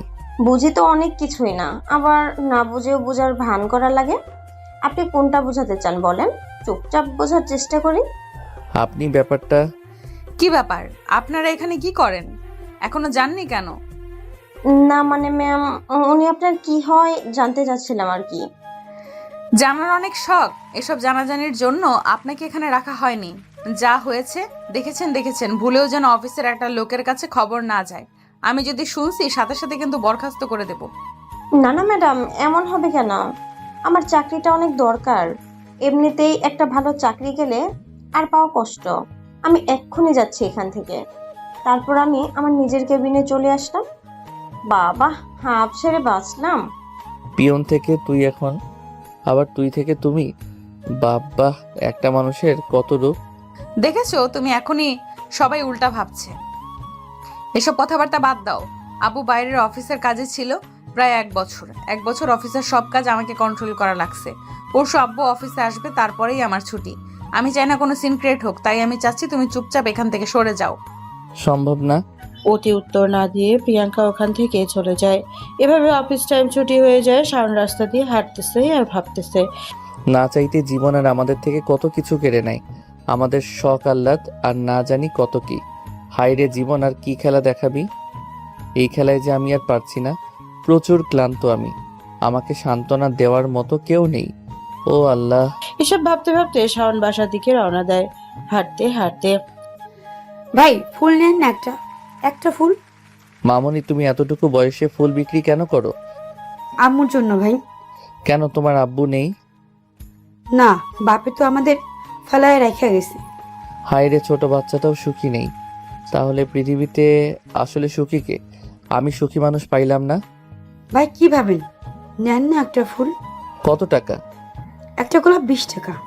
এই নাও, তুমি আমাকে একটা গোলাপ দাও। তারপরে গোলাপটা না দরকার পড়লেও কিনলাম। কিছু লাগুক আর না লাগুক, এরকম অসহায় মানুষদের দেখলে এদের থেকে কিছু কিনতে হয়। আপনার প্রয়োজন না হলেও আপনার কেনাটা তার প্রয়োজন মেটায়। তারপর বাসার উদ্দেশ্যে রওনা দিলাম। একটু পরে বাসায় পৌঁছে গেলাম। বাসায় ঢুকতেই দেখি শ্যামলীর মার সাথে গল্প করে। কি গো ভাই, গোলাপ ফুল কে দিছে? চাচি দেখছেন, আপনার পোলারেও গোলাপ ফুল দেয় মায়ারা। আরে শ্যামলী আপু, ব্যাপারটা এমন না। বুঝি বুঝি ব্যাপারটা কেমন আমরা। কি হয়েছে রে, ফোনটা কই পাইলি? আসলে আম্মু আসার সময় রাস্তায় একটা ছোট বাচ্চারে ফুল বিক্রি করতে দেখছিলাম, তাই বাচ্চাটার উপহার হবে ভেবে একটা ফুল কিনি আর আম্মুর জন্য। তাই নাকি? তাহলে তো আমি অনেক ভাগ্যবতী একটা মা। দে দে, ফুলটা অনেক সুন্দর রে। এতদিন শুনতাম মায়ারা ছেলেদের ফুল দেয় আর পুরুষ প্রেমিক মায়া প্রেমিকাকে ফুল দেয়। এখন তো দেখি ভাই আপনি আপনার মায়ের জন্য ফুল আনছেন। এটা কি নতুন ফ্রেন্ডস? ফ্রেন্ডস মানে বুঝলাম না। ওই যে কিছুদিন পরে পরে ফেসবুকে ইউটিউবে একটা ঘটনার পর একটা ঘটনা ভাইরাল হইলে ওইটাই তো ফ্রেন্ডস বলে। আর ওইটা ফ্রেন্ডস না, ট্রেন্ড বলে। ওই একই হইল, যা লাও তাই কটু। এ মাইয়া, তুই এত কথা কই পাস? আরে চাচি, আপনি জানেন না, পাশের বাড়ির রম্বিনা খালা ওরে বুক কইতাম, ওরে জাত লজ্জায় মইরা যাই। সি সি সি, কত কথা জানে, একটু হায়া পর্দা লজ্জা নাই। এদের এই কাহিনীর মধ্যে থাকলে ভাই আমি পাগল হয়ে যাব। যাই, ফ্রেশ হয়ে আসি। যাই হোক, আজকে মায়ের ছোট্ট ফুল পাওয়াতে যতটা খুশি দেখলাম, আগে কখনো লাখ টাকার গিফটেও এমন খুশি হতে দেখি নাই। এই জন্যই বলে সন্তানের ছোট উপহার ও মায়ের কাছে আকাশ পরিমাণ সমতুল্য। তাই আপনার মা বাবা বেঁচে থাকলে ছোট ছোট জিনিস পছন্দ অনুসারে দিতে পারেন। একদিন আপনিও অনেক টাকার মালিক হবেন, কিন্তু ওই দিন এই টাকা খরচ করার জায়গা থাকবে না। খুব ইচ্ছা করবে তাদের জন্য কিছু করার, কিন্তু আফসোস তারা থাকবে না। হয়তো তাদের ওসিলায় কিছু অসহায় মানুষকে খাওয়াতে পারবেন, কিন্তু তারা যে এক্সপেকটেশন নিয়ে আপনাকে বড় করছে সেটা অপূর্ণতায় জর্জরিত থাকবে। তাই নিজের জায়গা থেকে ছোট হোক অল্প হোক তাদের মনের ইচ্ছাগুলো বোঝার চেষ্টা করবেন, নিজের সামর্থ্য অনুযায়ী দেওয়ার চেষ্টা করবেন। সেটা 5 টাকা হোক কিংবা 2-10 টাকা হোক, এই জিনিসটার পরিমাণ আপনার বাবা মায়ের কাছে এক আকাশ পরিমাণ হবে। আসলেই অনেক খুশি হয়। বাবা মা তার সন্তানের থেকে খুব বড় কিছু চায় না। ওই বৃদ্ধ বয়সে একটু সঙ্গী হবে, নাতি নাতির সাথে একটু খেলা করবে, তার ছেলে মেয়ে শেষ বয়সে তার পাশে থাকবে। এর বাইরে একটা বৃদ্ধ বাবা মার চাওয়া পাওয়ার থাকে না। খুব সীমিত হয়তো বা থাকতে পারে, কিন্তু আফসোস আমরা 10-20 হাজার টাকা দিয়ে বিড়াল কিনে পালতে পারি, কিন্তু ঠিকই পাশের ঘরের বাবা মাকে বৃদ্ধাশ্রমে পাঠিয়ে দেই। এটাই ট্রেন্ড। তবে আফসোস লাগেনি? আপনি তাহলে কেন বিড়ালের পেট থেকে হলেন না? কেন আপনার মায়ের পেট থেকে হলেন? আপনার তো 20-25 বছর পর্যন্ত তারা আপনার পেছনে কুত্তার মতো পরিশ্রম করে বড় করলো, কিন্তু কি দিন শেষে পশু পাখি পালন করার টাকা হয়, বাবা মায়ের ঔষধ কেনার টাকা হয় না। এটাই স্মার্টনেস, এটাই আধুনিক সমাজ বলে আমরা হাস্যকর ধিক্কার জানাতে ইচ্ছা করে এই সমাজ ব্যবস্থার উপরে। মনে রাখবেন, প্রতিটা মানুষই তার কৃতকর্মের ফল ভোগ করবে। আজকে তারা বৃদ্ধ, যেভাবে আপনার মনে পড়বে সেই দিন নাকি স্কুল লাইফে ছিলাম, আজকে কত বড় হয়ে গেলাম, কিছুদিন ব্যবধানে আপনিও আপনার বাবা মায়ের জায়গায় গিয়ে বলবেন, আরে সেই দিন না ওই জায়গায় ছিলাম, আজকে বৃদ্ধ হয়ে গেলাম। তাই যা করবেন অনেক ভেবেচিন্তে, জীবনে একটা সুন্দর যদি আমরা করতে পারি। গল্পে ফেরা যাক।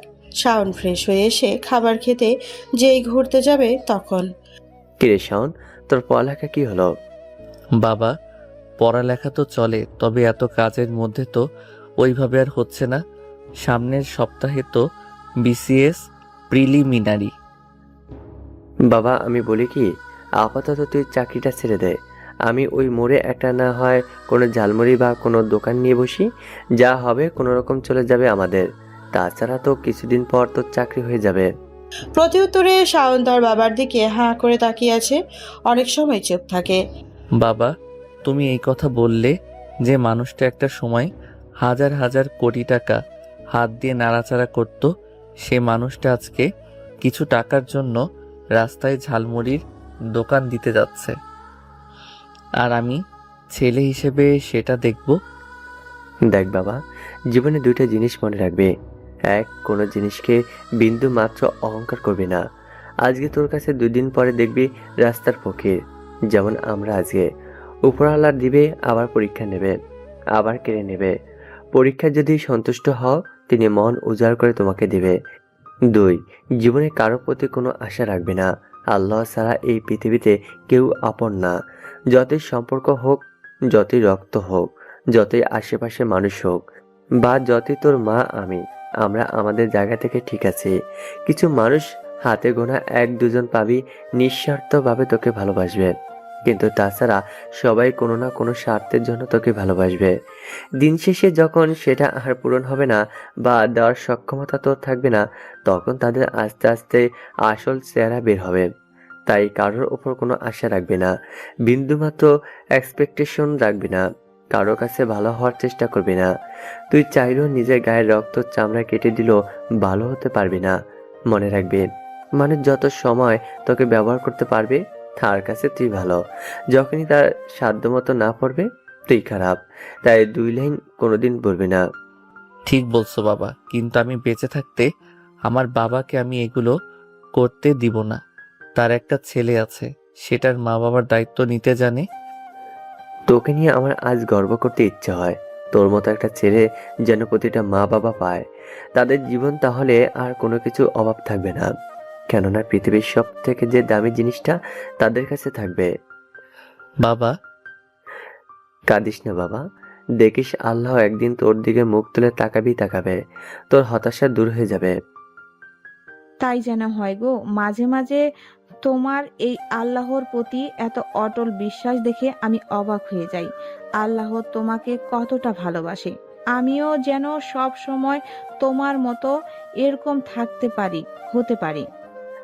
আল্লাহ যা করে ভালোর জন্য, কোনো না কোনো দিক থেকে হয়। দেখো, আগে আমাদের কত টেনশন থাকতো, এইটা ওইটা, কিন্তু আজকে তো আমরা খেতে পারছি, ঘুমাইতে পারছি, ওষুধ খেতে পারছি, কিন্তু সেই টেনশন আছে আর নেই তো। তাহলে এত অভিযোগ করতে যেও না। যে সম্মান নিছে সেই সময় মতো দিয়ে দেবে। ইনশাল্লাহ আব্বু। তারপরে তারা বিভিন্ন গল্প করতে করতেই ঘুমিয়ে পড়ে। এরপরে আরো একটা দিন চলে যায়। এতদিন পর কি ব্যাপার, আজকে সবাইকে এখানে ডাকলে যে? রঞ্জনদা, আজকে তো মনে হয় বড় স্যার আসবে। তাহলে যাক বাবা, এই ম্যাডামের হাত থেকে তো বাঁচা যাবে। একদম দাদা, জ্বালাইয়ে পুড়াইয়ে মারছে। তো সবাই কেমন আছেন? আশা করি ভালো। আজকে সবাইকে এই জায়গায় ডাকার একটাই উদ্দেশ্য। আপনারা জানেন বিগত 1 বছর আমি নিজের সর্বোচ্চ দিয়ে দায়িত্ব পালন করেছি। হয়তো এর মধ্যে কোনো রুড বিহেভিয়ার কারোর সাথে হয়েছে বা হয়নি, তবে অফিসের সবকিছু ঠিক করার জন্য এমন কিছু করতে আমি বাধ্য ছিলাম। আশা করি ব্যাপারটা আপনাদের কাছে all clear. So I hope you are all happy. So আজকে আমার সাথে আমার সম্মানীয় বাবা সাহাব চৌধুরী আছেন। আমি তার কাছে সব দায়িত্ব বুঝিয়ে এখান থেকে সরে যাচ্ছি। আশা করি আপনারা আমার উপর কোনো অসন্তুষ্টি রাখবেন না। না না ম্যাডাম, আপনার মতো মানুষ কি হয়? লাখে একটা। স্যার অনেক ভাগ্য করে আপনার মতো মেয়ে পেয়েছে। বাবা, এমন মেয়ে কি হয় সহজে? ভাই দেখেন, তেল মারা শুরু হয়ে গেছে প্রমোশনের জন্য। একটু আগেই নিচ থেকে খারাপ বললো, আর এখন আর কত কিছু দেখবো, দেখার নাই শেষ। ধন্যবাদ রঞ্জক তোমাকে। আশা করি আমার মেয়ে সব কিছুই ঠিকঠাক পালন করেছে। সে অনেক দায়িত্ববান একটা মেয়ে। যাই হোক, এই ছেলেটাকে নতুন লাগে? জি না মানে তোমাকে কোথায় যেন দেখেছি মনে পড়ছে না। খুব চেনা চেনা লাগছে তোমার মুখটা। না না স্যার, চিনতে যাবেন কেন? হয়তো কখনো রাস্তায় দেখতে পারেন বা কোনো জায়গায়। না না, তোমার মুখটা অনেক মনে পড়ে না ঠিক। ও মনে পড়ছে, তুমি না শিল্পপতি শফিউল্লাহর ছেলে, যার বাড়ি ব্যবসা সবকিছুই তার জামাই নিজের নামে লিখে নিয়েছে। শফিউল্লাহ তো একদিন মিটিংয়েই তোমার ছবি দেখাইয়াছিল আমাকে। সময় ব্যস্ত, তাই তোমাকে আর দেখা হয়নি সামনাসামনি। তোমার বাবা কোথায়? অনেক খুঁজছি, কিন্তু ওই সবার পরে তো উধাও। না না, ভুল ভাবছেন, আমি তো উনি নই। বাবা মিথ্যা বলছে, ওর নাম শফিউল্লাহ। আরে হ্যাঁ, আমি জানি তো, ও তো শফিউল্লাহর ছেলে। ও জাহাঙ্গীরনগর ইউনিভার্সিটিতে পড়েনি? হ্যাঁ বাবা। বিষয়টা আউট অফ কন্ট্রোল দেখে শাওন ওখান থেকে দৌড়ে বের হয়ে যায়। এই ছেলে, কই যাও? দাঁড়াও বলছি, দাঁড়াও। কে শোনে কার কথা? শাওন এক দৌড়ে বের হয়ে যায়। তারপর ওই বাবা আমি না তোমার কথা বুঝলাম না, একটু খুলে বলবে কাহিনীটা কি? আরে কিছুদিন আগে। তারপরে সমস্ত ঘটনা প্রিয়াঙ্কা তার বাবাকে খুলে বলে। কি বলছো তুমি? এসব মাথা ঠিক আছে তোমার? আরে ঠিক আছে, তুই তো নিউজ টিউজ দেখতেই চাস না, এসব খবর রাখবি কই থেকে? কতগুলো টিভি চ্যানেলের ব্যাপারে নিউজ করলো না? তখনই প্রিয়াঙ্কা ফোন হাতে নিয়ে চ্যাট জিপিটিতে এর ব্যাপারে সার্চ দেয়। সাথে সাথে সেই উত্তরে যা পেল অবাক হয়ে গেল। নিচে কিছু টিভি চ্যানেলের ইউটিউব লিংক পেল, সময় টিভি, আর সে যেন হতবাক। আচ্ছা বাবা, এই ঘটনাটা কত তারিখে হয়েছে? সম্ভবত 12 থেকে 13 জুলাই। তুই তার একটা হবে, শিওর না আমি। তুই ওখানে পরে দেখ, পাবি তো। 13 জুলাই? আরে আমাকে 15 জুলাই মানে ওর ব্যাপার। বাবা আমি আসছি বলে এক দৌড়ে বাড়ি চলে আসলাম। পাগলের মতো হন্য হয়ে শুভকে খুঁজতে লাগলাম, সাথে ড্রাইভার সহ আরো 2 জনকে লাগাই দিলাম খুঁজতে। এতদিন নাকি ভুলটাই না বুঝেছি আমি। পাগলটারে কত কষ্ট দিছি, কিন্তু ও আমার ভালোর কথা ভেবে নিজে এত বড় স্যাক্রিফাইস করে গেল। আর আমি দিনের পর দিন কিনা অত্যাচারটাই করেছি, সেটা মুখ বুজে সব সহ্য করে গেল। না, ওকে আমাকে খুঁজে বের করতেই হবে। শাওন, ওই শাওন কই তুমি? অন্যদিকে কি হলো ব্যাপারটা? দেশের টপ বিজনেসম্যানের ছেলে আমাদের কফি চা টানতো। ঠিক হয়েছে, চাকরির জন্য একবার গিয়েছিলাম, অযোগ্য বলে নেয়নি। আজকে তার ছেলে আমাদের চা টানছে। রঞ্জন ভাই, আপনার মন এত ছোট? ছি। তো যাই হোক, এই ব্যাপারটা এখানেই ক্লোজ। যে যার কাজে যাও, মন দিয়ে কাজ করো। আসলেই কিছু মানুষ অযোগ্য থাকলে নিজেকে রঞ্জনের মতো ছোট লোক পরিচয় দেয়। আমরা কখনো এমন ক্যারেক্টারের অন্তর্ভুক্ত হব না। আমরা এখন মানুষের অন্তর্ভুক্ত হব, যা হবে সব দিক দিয়ে পারফেক্ট, যাতে কথা কখনো আটকে না যায়। যাই হোক, প্রিয়াঙ্কা অন্য হয়ে শাওনকে খুঁজতে থাকে, কিন্তু তাকে যেন হুট করে চোখের আড়াল থেকে হারিয়ে ফেলেছে। কি হলো বাবা, আজকে এত সকালে চলে আসলি? না, চাকরিটা করা হবে না গো। কেন, কিছু হয়েছে কি? এক লম্বা কাহিনী, বাদ দাও। আমি চাই না শুধু শুধু ওখানে থেকে ঝামেলা হোক। তুই যখন বলছিস আমাদের ভালোর জন্যই, তোকে প্রশ্ন করব না। চিন্তা করিও না, এতদিন কম বেশি যা টাকা জমাইছি অন্তত 2-3 মাস তো চলতে পারবো আমরা। এর মাঝে পরীক্ষাটা চুপচাপ দিয়ে নিয়ে নিরিবিলি, তারপরে আবার চাকরি, ইনশাল্লাহ আল্লাহ ব্যবস্থা করে দিবে। আচ্ছা রে, এসব কথা এখন একটু রেস্ট নে, তারপর পড়ালেখায় মন দিস। এভাবেই একটা সপ্তাহ চলে যায়। শান ভালোভাবে তার পরীক্ষা শেষ করে। অন্যদিকে প্রিয়াঙ্কা হন্যে হয়ে তাকে খুঁজতে থাকে। একদিন বিকেলে শাওন বাইরের খাবারে কিছু কাঁচা বাজার করতে যায়, তখনই পেছন থেকে প্রিয়াঙ্কা তাকে দেখে ফেলে। সে তাকে না ডেকে চুপচাপ ফলো করতে থাকে। ফলো করতে করতে তাদের বস্তিতে চলে আসে। বস্তিতে তাদের গলিটা পার হয়ে বাম দিকে খুপড়ি করা ছোট্ট ছোট্ট দুইটা রুম করা বাসাতেই ঢুকে। তখন শাওন রুমে ঢুকে দরজাটা রেখে যেই বসে, প্রিয়াঙ্কার রুমের মধ্যে ঢুকে পড়ে। প্রিয়াঙ্কার সামনে শাওন তার বাবা মা দাঁড়িয়ে আছে। অনেকখানি নীরবতা ভেঙে তুমি আমাকে এসব কেন বলনি? কেন ওই দিন আমার থেকে এগুলো লুকালা না? উত্তরে নিশ্চুপ, এখনো চুপ। প্রিয়াঙ্কা দৌড়ে গিয়ে ঠাস করে একটা থাপ্পড় মেরে দেয় শাওনের গালে। কেন ওই দিন আমার থেকে এগুলো লুকালা? কথা বলতে বলছি আমি, কেন ওকে বলিসনি বল? আমি কি এতটা স্বার্থপর যে ভালো অবস্থায় ভালোবাসতে পারবো, খারাপ অবস্থায় ছেড়ে দিব?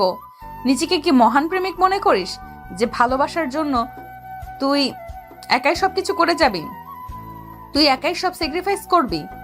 তুই একাই তোর ভালোবাসার মানুষকে ভালো রাখার চেষ্টা করে যাবি, হাজারটা কষ্ট যন্ত্রণা সহ্য করে? পাশে থাকা শাওনের আব্বা আম্মু প্রিয়াঙ্কাকে চেনে।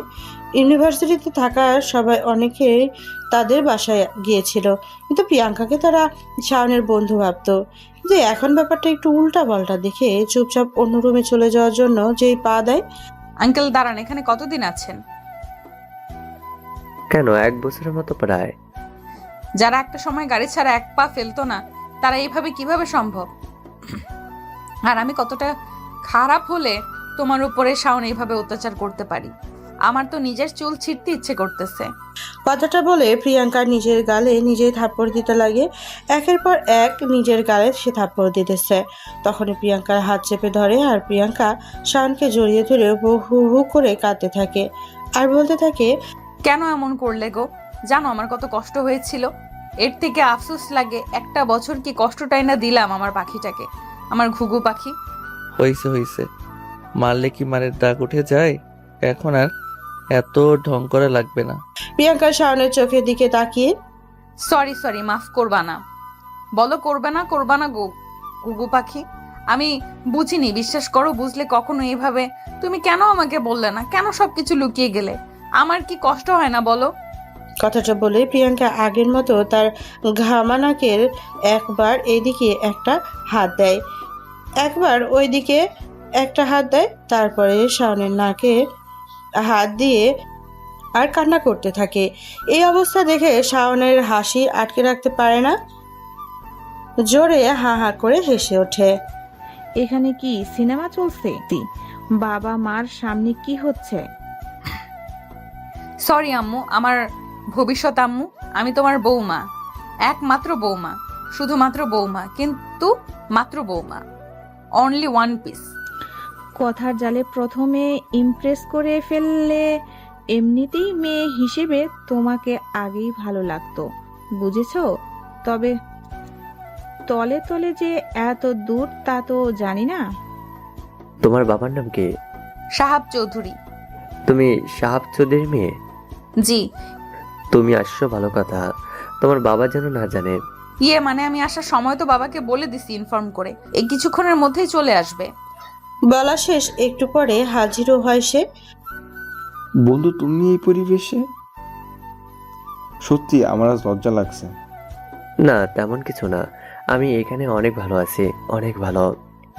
তারপরেও আমার খারাপ সময় তুমি পাশে না থাকলে আমি আমার ব্যবসাটা ফিরে পেতাম না।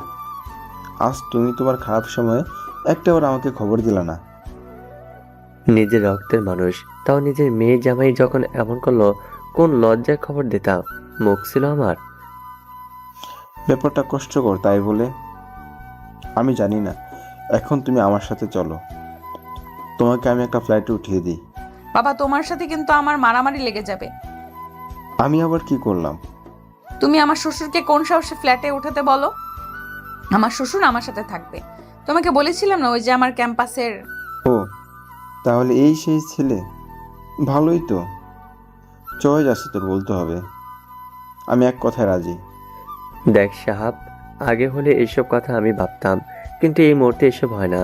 আমাদের আসলে এমন অবস্থা যে আমার পক্ষে এই বিয়ে মানা সম্ভব না। কথাটা শেষ নাই হতে শফিউল্লাহ সাহেবের পা দুইটাকে যেন চাপটে ধরলো, তারপর বলতে থাকলো, ও বাবা, তোমার আব্বা গো আব্বু, এমন কইরো না। এত একটা বছর পর আমি আমার ভালোবাসাকে পাইছি। অনেক কষ্টে নিজেকে কন্ট্রোলে রাখছি, অনেক কষ্টে পেয়েছি। এখন এখন প্লিজ আম্মু বলো না তুমি। বাসায় গেলে তো অনেক আদর করতে লাগে। নিজের মেয়েকে কষ্ট পেতে দেখে খারাপ লাগে না? ওই যে তোমাকে ওই খেজুরের হালুয়া খাওয়াবো বানিয়ে বানিয়ে প্রতিদিন, খুশ হিসাবে। একটু হলেও নাও। এই মেয়েটা কি এখনো বাচ্চাই থেকে যাবে? ওঠো ওঠো ওঠো। আমি বলি, ছেলে মেয়েটাকে আর কষ্ট পেতে দিও না। এমনিতেই ওরা ওদের জীবন থেকে অনেক কিছু হারাইছে। এখন আমি বলি কি, না, এ হয় না মিরি। আর কথা না বন্ধু, আর তার দু হাত দিয়ে চেপে ধরে বললাম, আমার মেয়ের জন্য তোর ছেলে যোগ্য। আর যেই ছেলের পিতা এত ভালো হতে পারে, আমি বিশ্বাস করি সেই ছেলেও অনেক ভালো হবে। আমার আজকে এই জায়গায় আসার সম্পূর্ণ ক্রেডিট তোর। প্লিজ মেনে নে, তুই কষ্ট পেতে দিস না। তখন শাওন মিনমিনিয়ে বলে ওঠে, বাচ্চা না ছাই, যেই ডাইনি ডাইনি ফার্মেসিতে দেয় উল্টাপাল্টা কিনতে। কি বললি তুই? হচ্ছে বাসায় যে। না কিছু বলিনি তো। এত মিনমি নিয়ে কথা বলা লাগবে না। বাসায় গিয়ে কিছুদিন পর বিয়ে করে তারপরের মন ভরে কথা বলিস। হার্ট স্ট্রোক করলাম বলে একটা ঘন্টাও পারবো না বসে থাকতে। এখান থেকে বিয়ে দিয়ে নিয়ে যাবা, এই আমি বসলাম। কথাটা বলে নিচে বসে পড়ে প্রিয়াঙ্কা। প্রতি উত্তরে সবাই হাহা করে হেসে ওঠে। একটু পরে সবাই সবকিছু গুছিয়ে প্রিয়াঙ্কাদের বাসার উদ্দেশ্যে রওনা দেওয়ার জন্য প্রস্তুতি নেয়। চাচি আমারই সেরা চলে যাও, গল্প করব কার সাথে? আমার কে জানি কান্না পাচ্ছে, আমি কিন্তু কাইন্দা দেবনি। পাগল মেয়ে, কই যাচ্ছি? কিছুদিনের মধ্যেই আমাদের বাসায় কাজের সাহায্যের জন্য তোকে নিয়ে যাব। সত্যিই তো, তাহলেই কালোটাকে হাত থেকে বাঁচবো। হ্যাঁ হ্যাঁ, যাব তো। ভাবি আপনি নেবেন না আমারে? সব কাজ আমি করে দিব। মাগার চাষি কেয়ার ছাড়া আমি থাকতে পারবো না। ও আমার কি হলো গো, ও মা গো, বুকের মধ্যে কষ্ট লাগছে। কি হলো রে, আমি মরে গেলাম রে।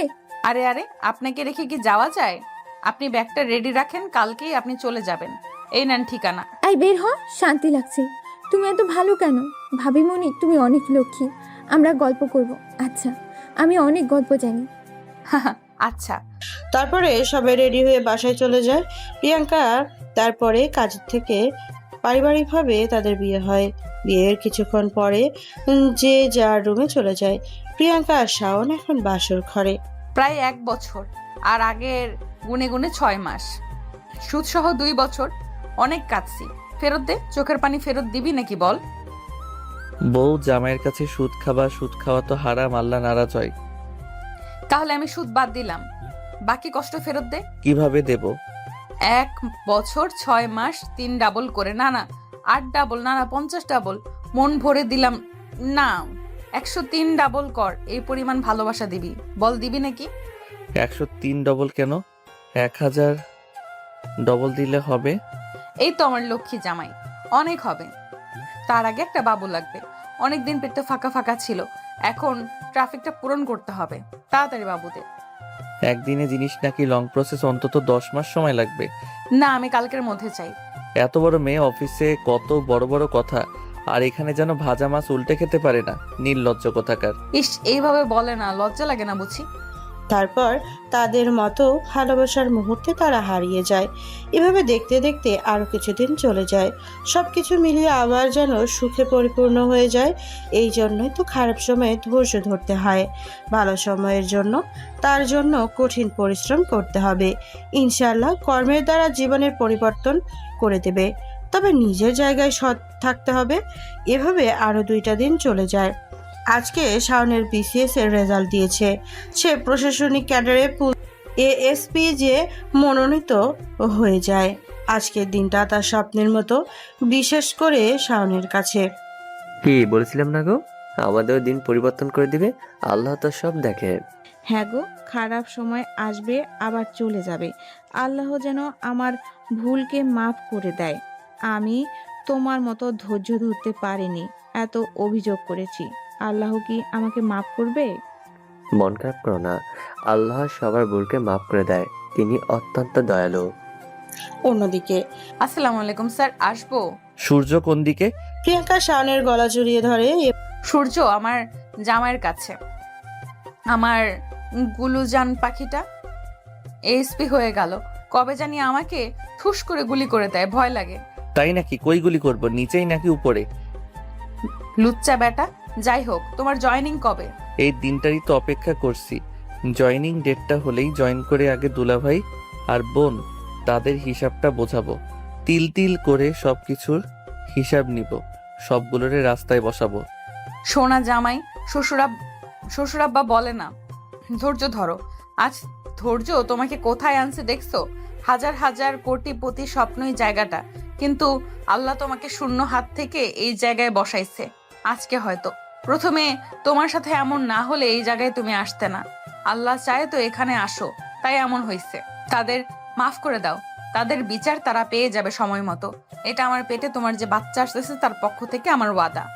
আমার বউটা এত লক্ষ্মী কবে থেকে হলো, আর বড় বড় কথা শিখলো? আমার শ্বশুর আব্বু শিখিয়েছে, দেখতে হবে না আব্বু টাকার? তোমার আব্বু তোমার আছে বলো? কপাল লাগে সোনা এমন আব্বু পেতে, বুঝতে পারছো? পাইছি। হা হা হা হা। যাই হোক, তুমি আর কোনো এখন এসব ঝামেলাতে জড়াবাও না, ওকে? আমার বউ তার বাচ্চাকে সাথে নিয়ে আমাকে ওয়াদা করালো, আমি কি ফেলতে পারি? না। এভাবে তাদের দিন চলতে থাকলে সুখে শান্তিতে। অন্যদিকে শাওনের বোন যখন কিছুদিন পরে জানতে পারলো সমস্ত কিছু তার নিজের নামে না করে তার স্বামী তার নিজের নামে করেছে এবং অন্য মেয়ে নিয়ে নেশা মদ ফুর্তি করে বেড়ায়, কিছু বলতে আসলে মারধর করতে থাকে। সে না পারে কাউকে বলতে, না পারে সহ্য করতে। বেঁচে থেকেই তার যেন মৃত্যুপ্রায় অবস্থা। তার বাবা মার ভাইয়ের খবরও তার জানা নেই। না সে সামনে যেতে পারছে, না পেছনে মরতে পারছে। কেননা মৃত্যুটা যে নিজের ইচ্ছাই করলে আজীবনের জন্য জাহান্নাম অবতারিত। এটাই হয়তো বাস্তবতা। কাউকে কেউ কষ্ট দিয়ে কখনো সুখী হয় না। হয়তো আপনি নিজের চোখে দেখবেন না সে সুখে না কষ্টে আছে। মনে রাখবেন, যে মানুষটা প্রতি সেকেন্ডে আপনার হার্টবিট চালাচ্ছে, যে কান দিয়ে গল্প শুনছেন আপনার ব্রেনে বোঝাচ্ছে, যে চোখ দিয়ে দেখছেন আপনি দেখতে পাচ্ছেন, যা ইচ্ছে তাই করছেন, কিডনি লিভার সব কিছু কাজ করছে কত সূক্ষ্মভাবে, এতটুকু এদিকে থেকে ওই দিকে হচ্ছে না, অথচ আপনার সাথে অন্যায় করে আপনার উপরে জুলুম করে। সে কিভাবে ভালো থাকবে? আপনার প্রতি আল্লাহ যদি এত দায়িত্ববান হন, তাহলে ওই জায়গায় তিনি কে দায়িত্ব ভালো হবেন না? অবশ্যই হবে, ভয়াবহভাবে হবে। তার সমপরিমাণ কিংবা তার থেকেও ডাবল ব্যাক পাবে। সে শুধু ধৈর্য ধরুক।